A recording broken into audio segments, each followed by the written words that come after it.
বকুলতলার ঘাটে এসে নৌকো লাগলো। সকালবেলা দক্ষিণেশ্বরের বাগানে গদাধর ফুল তুলছে। সহসা চোখ পড়ল ঘাটের দিকে। কে এলো নৌকায়?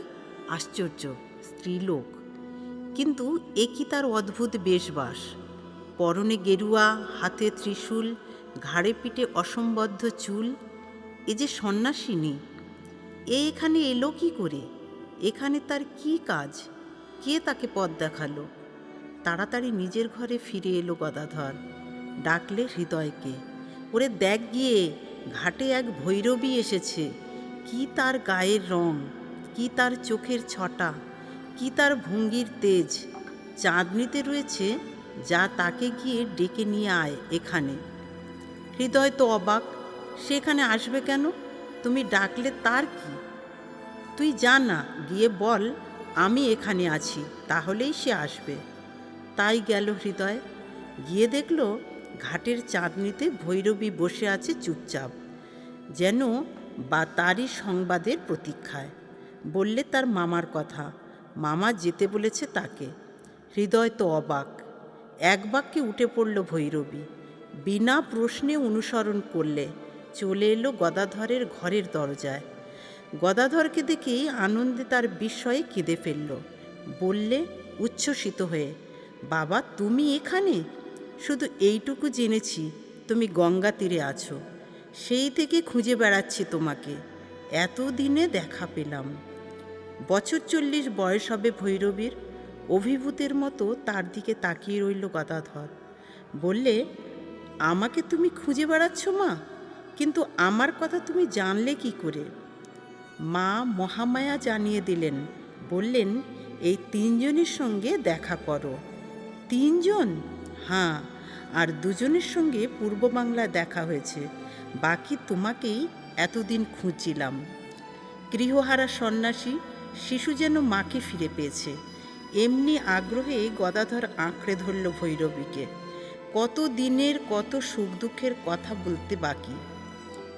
মাগো, সব বলি তোকে বসে বসে, বাহ্যজ্ঞান থাকে না। অলৌকিক কত কি দেখি শুনি, সমস্ত গা জ্বলে পুড়ে যায়, চোখের পাতা এক করতে পারি না। সবাই বলে পাগল হয়ে গেছি, তাই কি সত্যি? রাত দিন মাকে ডেকে ডেকে শেষে পাগল হয়ে গেলাম। মাকে ডাকার এই পরিণাম। কে তোমাকে পাগল বলে? ভৈরবীর কণ্ঠ থেকে অমৃত আশ্বাস ঝরে পড়ল। একে বলে মহাভাব।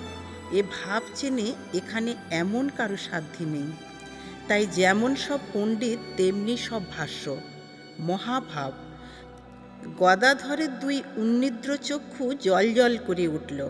হ্যাঁ, এই ভাব হয়েছিল রাধা রানীর, এই ভাব হয়েছিল শ্রী চৈতন্যের। ভক্তিশাস্ত্রে এসব লেখা আছে। আমি পড়ে সব দেখিয়ে দেব তোমাকে, মিলিয়ে মিলিয়ে দেখিয়ে দেব। ভৈরবী তার ঝুলি ঘাঁটতে লাগলো। ঝুলিতে খান কয়েক পুঁতি আর 2-1খানা কাপড়, জীবনের পদবাহনে যা কিছু সম্বল। দেবীর কিছু প্রসাদ খাও মা। কিছু মাখন আর মিছরি ভৈরবীকে নিবেদন করল গদাধর। কিন্তু ছেলে না খেলে কি মা আগে খায় কখনো? গদাধর তাই মুখে দিল খানিকটা। তবেই ভৈরবী জলযোগ করলে। কিন্তু কে মা তুমি সংসার ত্যাগিনী? কেন তোমার এই সন্ন্যাস সজ্জা? কেউ কিছুই জানে না, আমিও না। শুধু এইটুকু জেনে রাখো, যশোর জেলার আমার বাড়ি আর ব্রাহ্মণের ঘরে আমার জন্ম। যদি কিছু নাম দিতে চাও, বলো যোগেশ্বরী। এই যোগে বসেই জানতে পেলাম 3 জনকে সাধনায় সাহায্য করতে হবে। প্রথমে 2 জনের নাম হচ্ছে চন্দ্র আর গিরিজা। 2-এর বাড়ি বরিশালে, আর 3য় জন তুমি। চন্দ্র আর গিরিজাকে শিখিয়ে পড়িয়ে এসেছি, এবার তোমার পালা। ওরা কি শিখল? কয়েকদিনের মধ্যেই দেখতে পাবে। ওদের নিয়ে আসবো দক্ষিণেশ্বরে, তোমার সঙ্গে মিলিয়ে দেব। আমার 3 শিষ্য একত্র হবে। মন্দির ঘুরে সব দর্শন করলে যোগেশ্বরী। গলায় ঝুলছে যে রঘুবীর শিলা, এখন তার ভোগের জোগাড় দেখতে হয়। সিধে এলো ঠাকুর বাড়ি থেকে, তাই নিয়ে সে পঞ্চবটিতে রাঁধতে গেল। মহাভাব। মহাভাব কাকে বলে? যেমন শ্রীমতীর হতো। এক সখী ছুঁতে গেলে অন্য সখী বলতো, ওরে এখন কৃষ্ণবিলাসের অঙ্গ ছুসনি, এর দেহের মধ্যে এখন কৃষ্ণবিলাস করছেন। মহাভাব ঈশ্বরের ভাব দেহ মনকে তোলপাড় করে দেয়, যেন একটা মস্ত হাতি নাড়াকুচির কুড়ে ঘরে গিয়ে ঢুকেছে। ঘর চুরমার, ঈশ্বরের বিরহ আগুন প্রলয়ের আগুনের মতো। সে কি সামান্য? রূপ সনাতন যে গাছের তলায় বসতেন, সে গাছের পাতা ঝলসা পোড়া হয়ে যেত। এই অবস্থায় 3 দিন ঠায় অজ্ঞান হয়েছিলাম। বললেন একদিন ঠাকুর, অনড় হয়ে পড়েছিলাম এক জায়গায়। হুঁশ হলে বামনি আমায় ধরে স্নান করাতে নিয়ে গেল, কিন্তু আমার গায়ে হাত ঠেকাবার কি জো আছে? গা মোটা চাদর দিয়ে ঢেকে দিলে, সেই চাদরের ওপর দিয়ে ধরলে আমাকে, ধরে নিয়ে গেল গঙ্গায়। গায়ে যেসব মাটি লেপেছিল উড়ে গিয়েছিল। শ্রীমা বলতেন, ঠাকুরের যখন মহাভাব হতো, মনে হতো বুকের ভিতর যেন 7টা আগুনের তাওয়া জ্বলছে। বলতে বলতে ভাবারূঢ় হতেন। আহা, সে কি গায়ের রং! সোনার ইষ্টকবচের সঙ্গে গায়ের রং মিশে থাকত। যখন তেল মাখিয়ে দিতুম, দেখতুম সব গা থেকে যেন জ্যোতি বেরুচ্ছে। যখনই কালীবাড়িতে বার হতেন, সব লোক দাঁড়িয়ে পড়ত, বলতো ওই তিনি যাচ্ছেন। বেশ মোটাসোটা ছিলেন। ছোট তেলধুতিটি পরে যখন থসথস করে গঙ্গায় নাইতে যেতেন, রূপের সিকি ঢেউয়ে উঠত। বেড়ার ফাঁকে দাঁড়িয়ে চোখ ভরে দেখতুম। মথুরবাবু একখানা পিঁড়ে দিয়েছেন, বেশ বড় পিঁড়ে। যখন খেতে বসতেন, তখন তাতেও বসতে কুলোতো না, ছাপিয়ে পড়তেন। আমাকে তিনি কি বলতেন জানো? বললেন একদিন শ্রীমা, বলতেন তার দেহ দেখিয়ে বলতেন, আমার এই দেহটি গয়া থেকে এসেছে। তাই তার মা দেহ রাখবার পর আমাকে বললেন, তুমি গিয়ে গয়ায় পিণ্ড দিয়ে এসো। সে কি কথা! পুত্র বর্তমান থাকতে আমি পিণ্ড দেব কি? হবে গো হবে, তুমি দিলেই হবে, বললেন তিনি। আমার কি আর ওখানে যাওয়ার জো আছে? গেলে কি আর ফিরব? চমকে উঠলুম।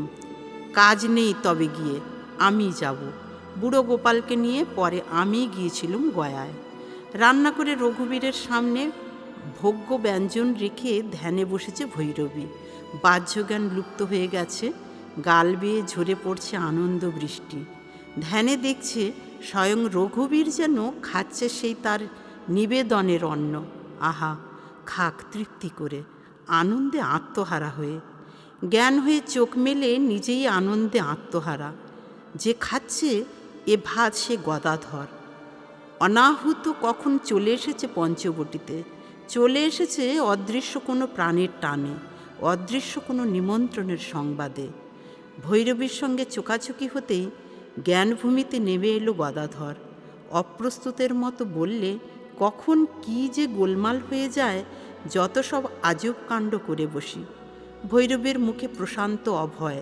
বললে, বেশ করেছ, প্রাণ যেমনটি চেয়েছিল ঠিক তেমনটি করেছ। ধ্যানে যা দেখেছি তাই প্রত্যক্ষ করলাম চোখ মেলে। আমার আর বাইরের পুজোর দরকার নেই, আমি পেয়ে গেছি আমার রঘুবীরকে। বলে সে খেতে লাগলো সেই উচ্ছিষ্টান্ন, তার দেবতার প্রসাদ। খাওয়ার শেষে এলো গঙ্গা তীরে। কি হবে আর শিলামূর্তিতে? পেয়ে গেছি প্রাণস্বরূপকে।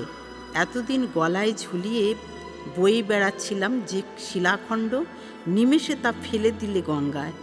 মাকে বলতো গদাধর, মা আমাকে দেখিয়ে দে, শিখিয়ে দে।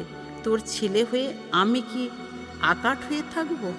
তাকে শেখাবার জন্যে মা পাঠিয়ে দিয়েছেন ভৈরবীকে, তার জ্ঞানবতী যোগেশ্বরী মেয়েকে।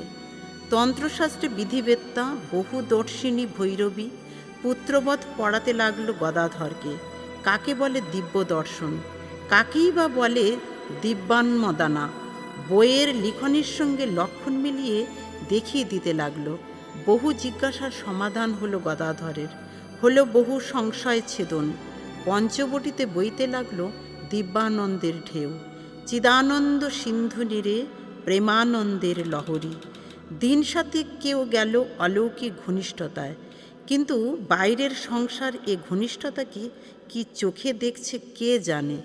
হয়তোবা ভৈরবীর নামে অন্যায় কিছু রটনা করে বসবে। তাই গদাধর ভৈরবীকে বললে, গায়ের মধ্যে তুমি কোথাও একটু দূরে সরে থাকো না। ঠিক বলেছ, তবে কোথায় কে জায়গা দেয় কে জানে। তবে যেখানেই থাকি রোজ আসব আমি গোপালকে ননি খাওয়াতে। গোপালকে না দেখে যে আমার সূর্য চন্দ্র উদয় হবে না। খানিক দূরে উত্তরে দেবমণ্ডলের ঘাটে বামনি থাকবার আশ্রয় পেল। মণ্ডলরাই সাদরে জায়গা করে দিল তার।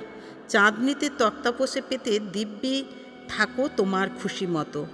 গায়ে ঘুরে ঘুরে দুদিনেই সকলের মন টেনে নিল ভৈরবী। যেই কাছে আসে সেই মনে হাত জোর করে, মুখে মুখে মধুরতার রসদ যোগায়। এ বলে আমার থেকে সিদে নাও, ও বলে আমার বাড়িতে এসে থাকো। কারু সাহস নেই দুর্নামের কাদা ছড়ে। গোপাল গোপাল ননি হাতে করে বসে বসে কাঁদছে বামনি। প্রায় 2 মাইল দূর। সে কান্না কালীবাড়িতে গদাধরের কানে এসে লাগে। মা খাবার খেতে ডাকছে শুনে যেমন ছোটে তেমনি হঠাৎ ছুট দেয় গদাধর। 2 মাইল রাস্তা এক নিঃশ্বাসে পার হয়ে যায়। দম না নিয়েই বামনির হাতের থেকে ননি তুলে নিয়ে খেতে আরম্ভ করে। কোনো দিন পোশাক বদলায় ভৈরবী। গাঁয়ের মেয়েদের থেকে শাড়ি গয়না চেয়ে নিয়ে সাজগোজ করে। ওদেরই সাহায্যে তৈরি করে নানা ভোগ্য। থালায় করে সাজিয়ে গান গাইতে গাইতে চলে আসে কালীবাড়ি। নিজের হাতে খাওয়ায় গদাধরকে, তার গোপালকে।